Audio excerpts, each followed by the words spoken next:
तो hello student, इस determinant की एक न्यूमेरिकल सीरीज़ कर रहे थे। तो देखो एक न्यूमेरिकल क्वेश्चन आता है, बड़ा ही इंटरेस्टिंग क्वेश्चन है, एग्जाम्पल से आता है बोर्ड की बुक का। तो देखो ये बताता है दो चीज़ प्रूफ करनी है अपन को।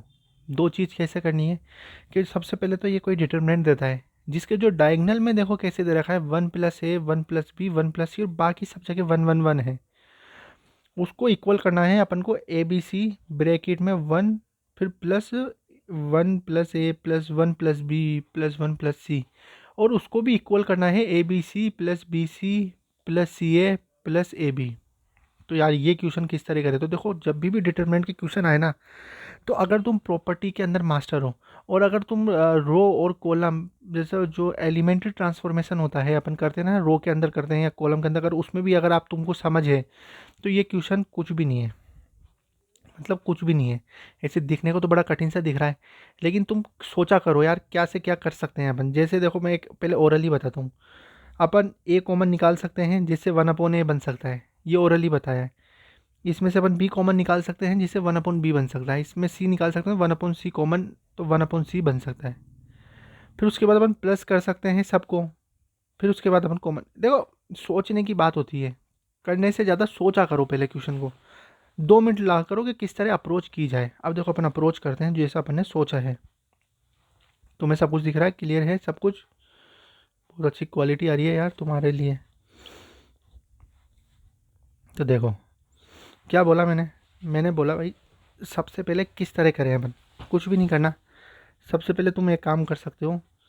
मैंने तुम्हें हमेशा एक चीज़ बताई थी, डिटरमिनेंट में प्रॉपर्टी होती है कि कभी भी कॉमन निकालना होता है ना, तो जैसे 1 निकालोगे तो सिर्फ ये पूरी रो में से निकलेगा, बी निकालोगे तो पूरे कॉलम में से, सी निकालोगे तो पूरे उसमें से। तो अपन ये लिखेंगे कि take out A B C as a common. Common ये लिखा करो जिससे जो सोल्व करने वाले को बड़ा अच्छा लगेगा।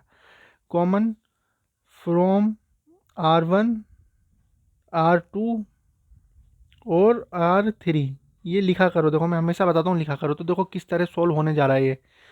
अब उसके बाद अपने कॉमन निकाल लिया, तो देखो कॉमन में दिख रहा है तुम्हें, बिल्कुल सही। अब देखो इधर से ए निकलेगा, तो देखो अगर मैं 1+, देखो मैं तुम वैसे भी समझाता हूँ। अगर देखो 1+a है, अगर मैं ए कॉमन निकालता हूँ तो क्या होगा, इधर 1+a आ जाएगा और प्लस इधर 1 आ जाएगा, ये चीज़ आ जाएगी।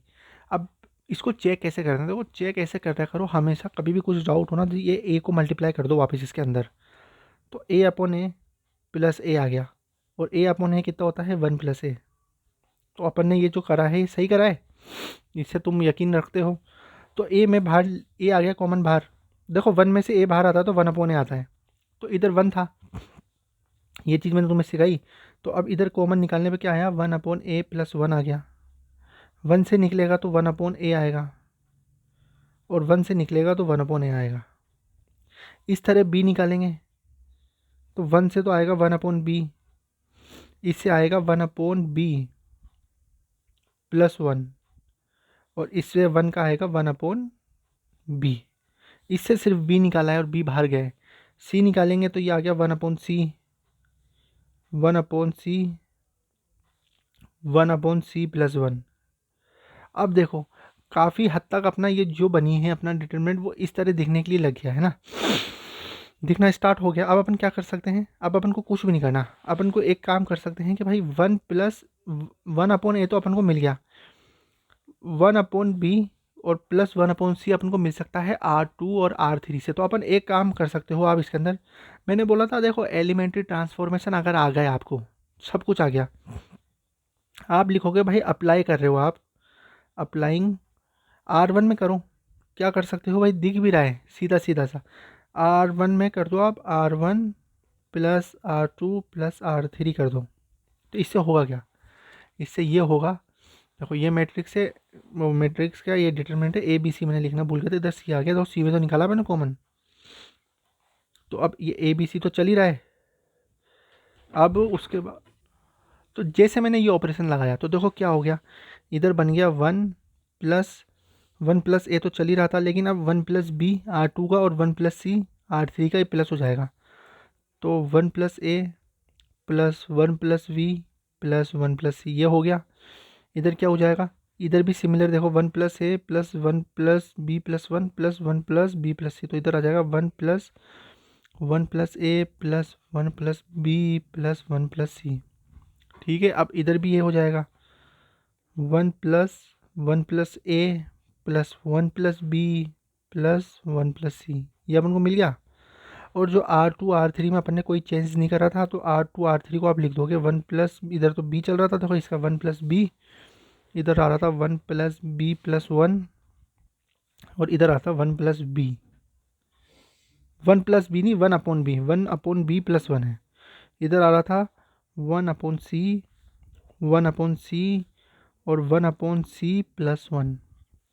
अब देखो ए बी सी तुम्हारा चल ही रहा है, अब तुम क्या कर सकते हो, तुम कॉमन ले सकते हो, बहुत सीधी सी बात है, कॉमन ले लो। कॉमन क्या लोगे तुम, कॉमन ले लो ये चीज़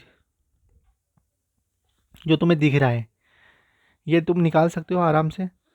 तो देखो ए बी सी और अपन ने ये कॉमन निकालेंगे, तो क्योंकि एक पूरी अपन रो में से कुछ भी कॉलम कॉमन निकाल सकते हैं, तो इधर देखो है ना, तो 1 upon a plus 1 upon B plus 1 upon c अपन ने कॉमन निकाल लिया।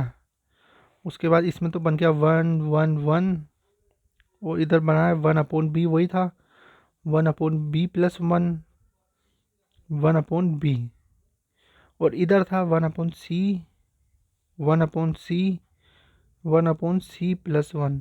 अब अपन को देखो इतना तो अपन को लॉजिक दिमाग ही दे देता है कि जब यार ये और ये जो क्वेश्चन में पूछा था ये तो अपना हो चुका, तो मतलब डेफिनेटली अगर अपन इसको एक्सपेंड करेंगे तो यार ये ऑटोमेटिकली 1 तो होगा ही होगा। अब क्या करना होता है, अब कुछ भी नहीं करना होता, अब आपको क्या करना है, आपको सिर्फ ज़्यादा से ज़्यादा जीरो बना दो, जीरो बना के एक्सपेंड कर दो। तो एक्सपेंड भी कर देते हैं यार इस चीज़ को, एक्सपेंड करोगे ना तो ये अपन जीरो बना लेंगे पहले और उसके बाद एक्सपेंड करके देखेंगे। तो अपने लिए ये मान लो ये डिटर्मिनेंट है। अब अपन क्या करते हैं, इसके अंदर अपन लगाते हैं, जैसे अपन को 1 गिरा तो अपन एक बताओ C2 में लगा देते हैं C2 माइनस C1, C3 में लगा देते हैं C3 माइनस C1। उससे क्या होगा, ये जो 1 है ये भी जीरो हो जाएगा, ये भी जीरो हो जाएगा, फिर उसके बाद एक्सपेंड करने में ईजी रहेगी। सही है, तो इसको अपन करते हैं। देखो ये अपन क्या लगाने जा रहे हैं, अपन इसके अंदर लगाने जा रहे हैं C2 में तो लगाऊंगा मैं C2 माइनस C1, और C3 में लगाऊंगा C3 माइनस C1। ये तो जैसे अपन ने ये लगाया तो क्या हुआ, कुछ भी नहीं हुआ, ये चीज़ तो देखो चल ही रही है, इसको तो चलने दो, ये तो तुम चला ही रखो, इसकी तो कोई दिक्कत है ही नहीं कि भाई ये ए बी सी और ब्रैकेट में 1 plus 1 upon a plus 1 upon B plus 1 upon c तो चल ही रहा है, इसकी तो कोई चेंजेस नहीं है।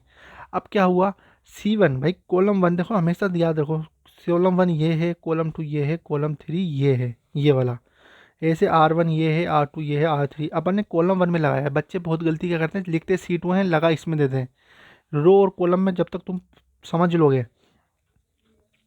अब देखो इनमें तो लगाया नहीं अपन ने, C1 में तो किसी का यूज़ नहीं है, तो इसको तो अपन लिख देंगे, पहले लिख दिया करो।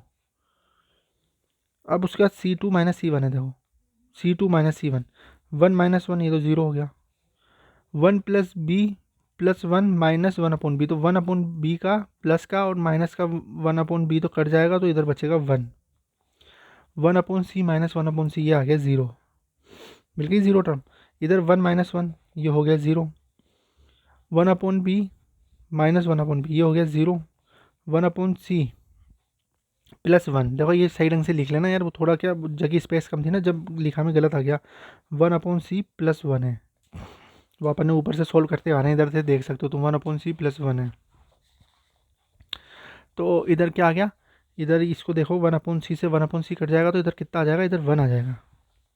तो ये जो अपनी मैट्रिक्स बनी है ये बन गई 1 0 0 1 अपॉन बी 1 0 1 अपॉन सी 0 1। अब क्या करना है, इसको एक्सपेंड कर दो यार, एक्सपेंडिंग अलोंग R1 कर दो, उससे R1 से कर देते हैं, तो R1 में देखो 1 है, लिख दिया करो भाई, ये भी लिख दिया करो, एग्जामिनर को अच्छा लगेगा, एक्सपेंडिंग अलोंग R1, 1 लिखा, क्रॉस मल्टीप्लाई करेंगे तो ये 1 माइनस 0, तो ये तो 1 आ गया।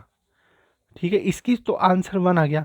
मैंने पहले ही खाता हो तो देख के ही पता लग रहा है। और ये अपना चल ही रहा था, क्या चल रहा था मल्टीप्लाई के अंदर, इसमें A B C 1 plus 1/a plus 1/b plus 1/c। देखो ये चीज़ सॉल्व हो गई। अब उसके बाद क्या है, क्वेश्चन में क्या बोला था, देखो क्वेश्चन देखो, एक चीज़ तो तुमने प्रूफ कर दी ये वाली। अब तुमको ये बोला था कि भाई जो ये ए बी सी है plus B C plus C A plus A B, इसको भी प्रूफ करो। तो इसको प्रूफ करने का बड़ा ही ईजी सा तरकीब है। तुम क्या कर सकते हो, तुम कुछ भी मत करो, कुछ भी मत करो, तुम एक काम करो, इधर से इसका एलसीएम ले लो। तो देखो भाई ए बी सी तो इधर चल ही रहा है, इसका एलसीएम ले लोगे तो ये ए बी सी हो गया। अब इधर 1 है तो 1 ये ए बी सी इधर आ जाएगा, ठीक है। प्लस इसका तो ए से ए कटेगा तो ये बी सी, प्लस बी से बी कटेगा तो इधर ए सी, प्लस सी से कटेगा तो ये ए बी। ये चीज़ आ गई। तो उसके बाद तुमको खुद को दिख रहा होगा कि यार नीचे ए बी सी है, ऊपर ए बी सी है, ये यहाँ से कट गया। तो क्या आंसर आया, ए बी सी।